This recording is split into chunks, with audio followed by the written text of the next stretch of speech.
for the fans. The glory for the pinstripes. What's good, Bronx family? It's your guy here, Yankees Fan Central, coming at you straight from the underground with the hottest scoops surrounding our beloved New York Yankees. Today, we need to have a serious sit-down about what's going down in the front office at Yankee Stadium, because the hot stove is absolutely scorching, and our GM, Brian Cashman, seems to be kicking the tires on every possible option, including some that make us raise an eyebrow in skepticism.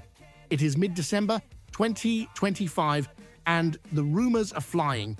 The news hitting us today, exclusive and backed by solid sources, links the New York Yankees to a name that just hit the open market, outfielder Max Kepler. Let's break this down with the precision you guys deserve. Max Kepler, who spent the last season rocking the Philadelphia Phillies pinstripes, the wrong kind, is being looked at as a real possibility to bolster our outfield. For those who tracked the 2025 season, you know Kepler had a year of peaks and valleys down in Pennsylvania. He played in 127 games with Philadelphia, posting a slash line of a .216 batting average, an on-base percentage of exactly 300, and a slugging percentage of .391. That resulted in an OPS of .691, adding 18 home runs throughout the campaign. Now, I got to keep it 100 with you, like I always do.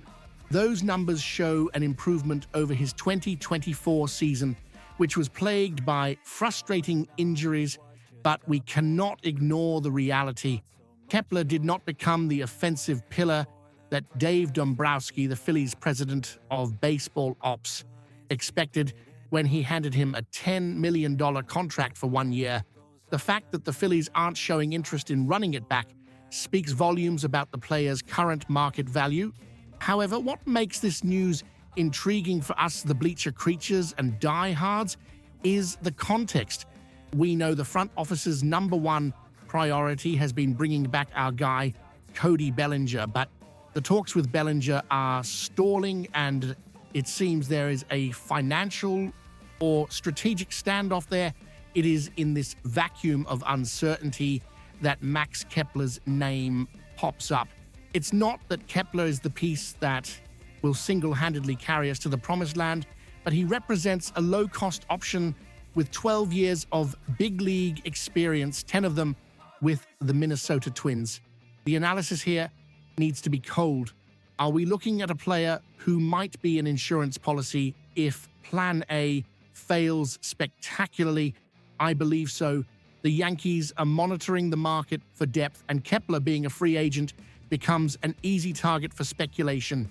But we have to ask ourselves if a hitter batting under .220 is what we need to bring trophy number 28 home. The passion makes us want stars, but cap management often brings us veterans looking for redemption. Is the Bronx the place for Kepler to rediscover his best baseball? Moving into the second part of our breakdown, we need to address the elephant in the room, or rather, the surplus of lefties in our clubhouse.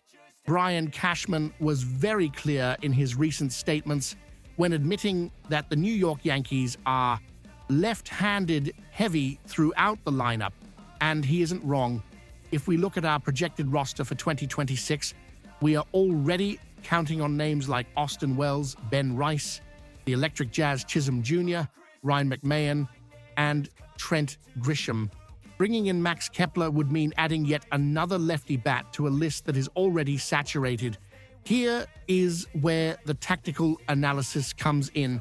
Does it make sense tactically to overload the lineup with lefties, even with the advantage of the short porch in right field at Yankee Stadium?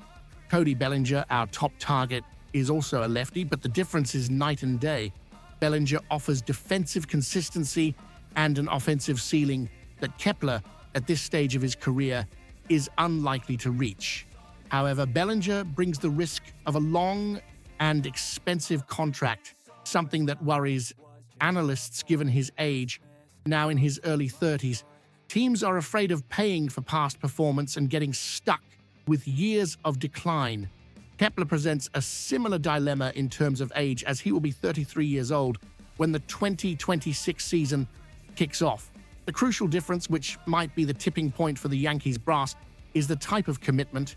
Kepler would likely accept a contract of just 1 year at a value much lower than what Bellinger is demanding. This makes him a controlled risk investment. It is the classic low-risk, moderate-reward play. But should we, fans used to the evil empire standard of excellence, settle for moderate rewards? Furthermore, we cannot forget there are other pieces on the board. Sources indicate the Yankees have made inquiries about Chicago Cubs outfielder Kyle Tucker. If that trade gains traction, the need for Kepler or even Bellinger changes drastically. Therefore, the most accurate read of the moment is that Max Kepler is today an emergency option. He is plan C in case negotiations with Bellinger collapse totally, or if we need to package our best assets in a trade for a bigger star. It is a game of financial and technical chess. The front office is trying to balance the budget without sacrificing competitiveness, but the line between being prudent and being passive is razor thin in the Bronx. Kepler's arrival would only make sense if it were for a bench role, or if we were sure he could exploit our right field porch better than he did in Philly. Until then, we keep our eyes peeled, hoping the decision made is to strengthen the starting nine and not just to fill a spot on the payroll. Sum it up, Yanks Nation, Max Kepler is on the radar, but he isn't the solution of our dreams. He is a 33-year-old vet coming off a mediocre season, serving more as a band-aid than a cure for our outfield needs. The priority remains Cody Bellinger or an impact trade like the one speculated for Kyle Tucker. The front office knows we have too many lefties and needs to be surgical. And now I put it to you guys, would you accept Max Kepler on a short 1-year deal as a safety bet? Or do you believe Cashman needs to swing for the fences and open the vault for Cody Bellinger, even with the risks of a long-term deal? What's worth more, financial flexibility or guaranteed quality at the plate? Drop your thoughts in the comments. I want to see the debate get heated. Don't forget to smash that like button, subscribe to the channel, and ring the bell. Here, the coverage is daily, detailed, and made by a fan for the fans. Let's go get number 28. Let's go Yankees.